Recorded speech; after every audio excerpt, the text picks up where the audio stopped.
mishi ana haka ana tura sai ga su can kasa matasan su ma wanda fara ne su ma sun samu sun shiga wanda lokacin su shi ma zai zo shi su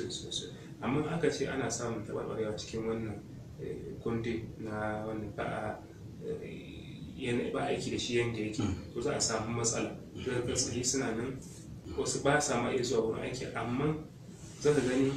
yadda kudiri ya ce yadda kundi su suke aiki ba su aiki ko kuma suna tare da matasan su ne suke cin ake ce mishi moriyar abin su suke cin moriyar abin nan salari ne su suke samun salari shi matashi za a ɗauka sai a ɗauke shi kamar a ce aikin service civic wannan na gwamnati wanda ko aikin kwadago na gwamnati ko kuma aikin stage haka aiki na koya da zakai aiki na koda zakai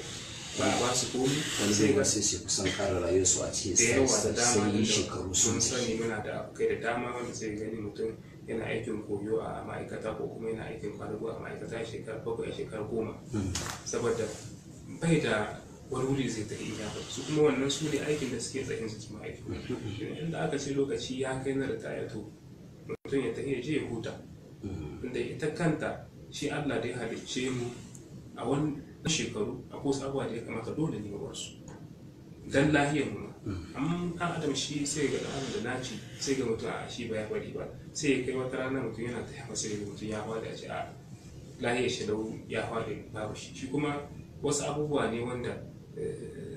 ko da yanayin cikinmu ko da yanda Allah ya halicce mu ko da yanda ilimi ya bada da ma musulunci ya bada ba mu bin ka'ida su ne idan muna bin ka'ida su zaka gani kowa ya tafi an samu lahiya kuma an samu cigaba. To sai tambaya da ta gaba president wato a yanzu shugaban kasar Nijar yana ta kokari na cewa an ga ya za a yaƙi wannan abin da yake addabar mutane wajen yaƙi da cin hanci da rashawa wanda ake ganin yana daga cikin abin da yake dukurkushe arzikin ƙasa ko kuma in ci tattalin arziki na ƙasa. A ganin wace irin shawara za ku ba wato hukumomi masu ci a yanzu wajen magance wannan matsala da kuma ku idan kun zo wani irin wato tsari gare ku wanda za ku yi guda kun magance ko da a ce su ba su samu su magance ta duka ba su shawara muna da shawarwari da dama wanda za mu iya ba su da ba za mu ce ba sai mun yi jira mun zo yau in an saurare mu ba da shawara za mu yi ba da shawara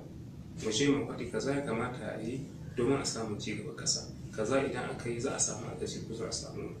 cikas in aka ce sai an yi jira takan yiwa ba za mu kai lokacin